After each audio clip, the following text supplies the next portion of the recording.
Olá, estamos na lição 12 e essa é a parte 4, o vídeo 4 da lição 12 sobre os pronomes possessivos. Nós já vimos a maior parte da matéria, agora nós vamos ver alguns detalhes. Estávamos então no tópico 12.12, né? Em português, às vezes a gente indica uma relação de posse usando o de, do, da ou os plurais, né? Dos e das. Por exemplo, a gente diz assim: a mochila da Elsa é bonita. As mães das alunas são jovens. Os pais dos alunos são altos. O futebol é o esporte mais popular do Brasil. Em inglês, essas frases poderiam ser de duas maneiras. Uma muito formal e outra informal, que na prática é a mais usada e no fim acaba sendo usado até em revistas e jornais. Eu já falei para vocês do problema do off em inglês, né? Que eles não são muito fãs de usar o off, que é o nosso de, que se mistura no português com os artigos definidos, formando da, do, das ou dos. Né? Os nativos de inglês não são muito fãs de usar frases com off. Então, eles geralmente mudam a estrutura da frase, falam a coisa de uma maneira diferente para não usar o off. Porque, não sei, né? Talvez soa formal demais para eles. Mas eu poderia dizer assim, a mochila da Elsa é bonita, poderia dizer The backpack of Elsa is beautiful. É uma frase possível, né? As mães das alunas são jovens. The mothers of the students are young. É uma frase possível. Os pais dos alunos são altos. The parents of the students are tall. Ok. O futebol é o esporte mais popular do Brasil. Football is the most popular sport of Brazil. Não coloquei aqui. Vamos sublinhar para ficar igual. Né? Nós não vimos ainda o the most, né, que é o mais, nós vamos ver isso mais em lições mais adiante. Né? Bom, mas como eu falei para vocês, já falei para vocês, muito dificilmente você vai ver frases com off em inglês. Eles sempre vão dar um jeito de dizer as coisas de outra maneira. E uma das maneiras de dizer,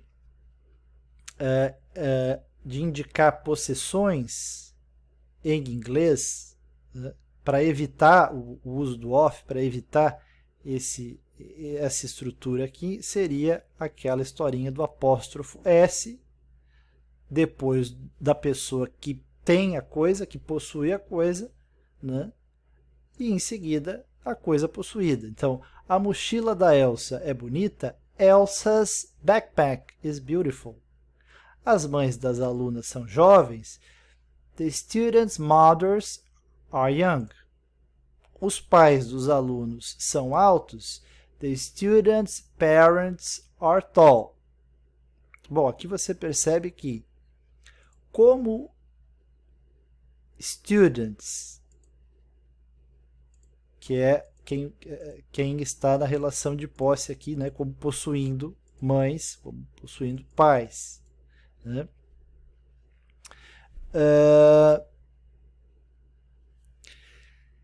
Como já termina com S, então não precisa colocar o apóstrofo S, como se colocou aqui na Elsa, né? Elsa's backpack is beautiful. Aqui é só colocar o apóstrofo e aí já está tudo certo. Então, as mães das alunas são jovens, the students' mothers are young. Os pais dos alunos são altos, the students' parents are tall. Nesse caso aqui, parents, só para esclarecer, né, se refere a pai mais mãe, né, são os pais, não são fathers, são pai e mãe, os pais, parents, essa é a palavra em inglês. E o futebol, o esporte mais popular do Brasil, ficaria football is the Brazilians' most popular sport. Perdão. Football is the Brazil's most popular sport. Perceba que nessa última frase, o artigo definido the, ele não está se referindo ao Brasil, hein? Ele está se referindo ao esporte mais popular, ao futebol. Então, se nós mudarmos a ordem da frase, isso vai ficar mais claro. Quer ver? Football is the Brazil's most popular sport. Football is the most popular sport of Brazil. Então, esse the aqui se refere ao esporte mais popular. Como você sabe, nós não usamos artigos definidos antes de nomes próprios em inglês. Eu não digo the Brazil, the Argentina, the France. Não digo Brasil, Argentina, France. Eu não digo the Peter, the Mariah, Peter, Mariah, e pronto. Não tem artigo definido na frente, ok? Eu sei que essa frasezinha aqui ficou um pouco estranha, ficou um pouco complicada, né? Talvez eu não devesse ter incluído esse exemplo, mas você vai entender um pouco melhor isso aí quando a gente vê o caso aí do the most, né? The most important, the most beautiful, né? O mais importante, o mais bonito e assim por diante. Ok? Então, fica aí terminado o assunto sobre os possessivos. Acho que já podemos corrigir os exercícios nesse vídeo mesmo, né? Não são tantos exercícios assim. Então vamos lá, vamos corrigir. Drill 12.1, para completar as frases com os pronomes possessivos, né? Aqui está facinho, né? Porque tem a tradução e ainda o pronome que você tem que preencher está sublinhado. Então, vamos ver como ficou as respostas. As answers. My dogs are black. Letra A. His backpack is green. A mochila dele é verde. Their backpacks are blue. A mochila deles é azul. Her ring is expensive. O anel dela é caro. Their rings are cheap. Os anéis delas são baratos. Your school is good. A tua escola é boa. Se a gente quisesse ser um pouco mais respeitoso em português, poderia dizer a sua escola é boa. E agora, a escola de vocês, porque era para traduzir, era para colocar em inglês, né? A escola de vocês é boa. Fica a mesma coisa, veja. Your school is good. Então, a tua escola é boa e a escola de vocês é boa, é a mesma coisa, mesma forma em inglês. Você só entenderia a diferença pelo contexto. Os nossos gatos estão doentes. Our cats are sick. A nossa filha é atleta. Our daughter is athlete. O meu irmão é professor. My brother is teacher. Os meus irmãos são professores. Opa!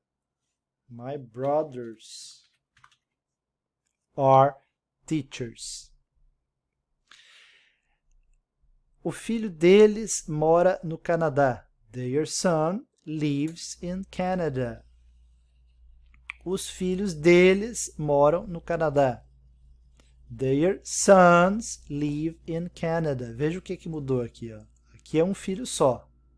Eles têm um filho só, então é o filho deles. Their son. Aqui é o filho deles. Os filhos deles. Eles têm mais de um filho. 2 ou 3 filhos, então é their sons. Ok? Flop é um cachorro. O rabo dele é curto. Flop is a dog. Its tail is short. O Bob e a Tina são cachorros. O rabo deles é longo. Bob and Tina are dogs. Their tail is long. Veja que nós temos para singular, neutro, nós temos o its.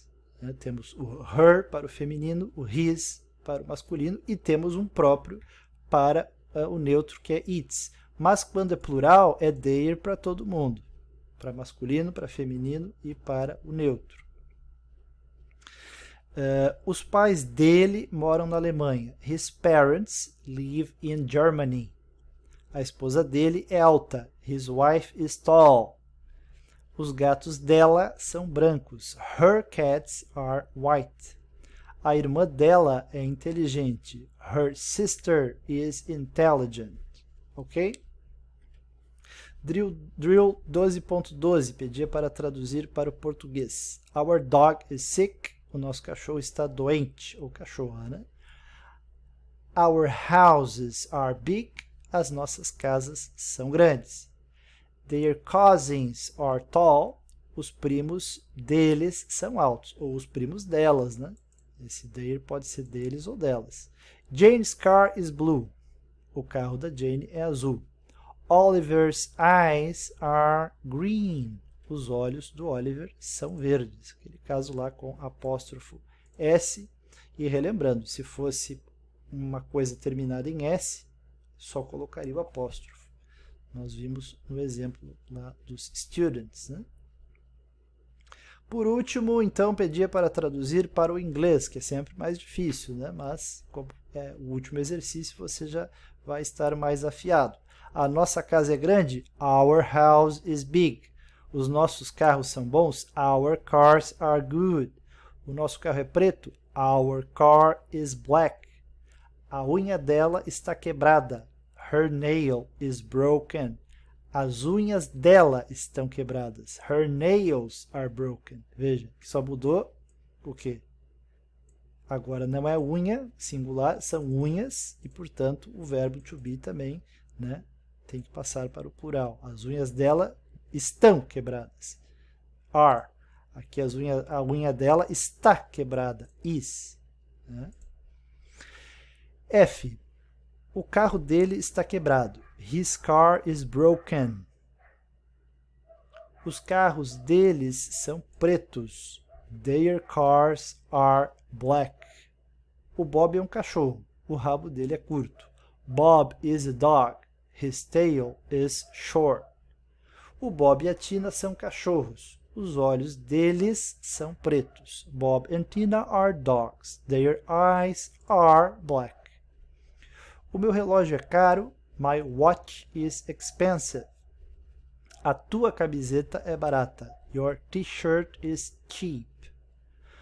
Os teus irmãos são os estudantes? Are your brothers students?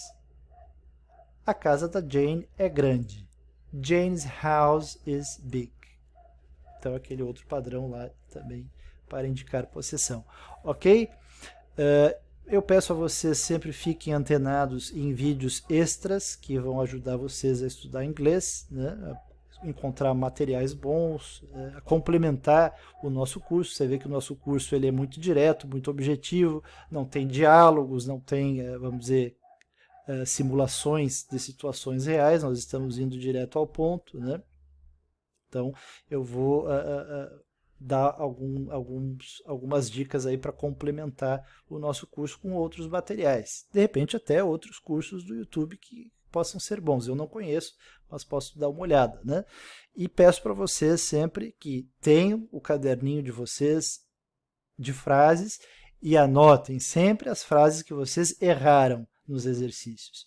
E revisem, vamos dizer aí 20 ou 30 frases todos os dias desse caderninho de erros. E aí vocês vão internalizar essas estruturas do inglês. Esse é o objetivo de um curso de inglês básico, ok? Mas esse é um curso de inglês básico completo. Ele vai cobrir toda a estrutura da língua inglesa nessas 30 lições, ok?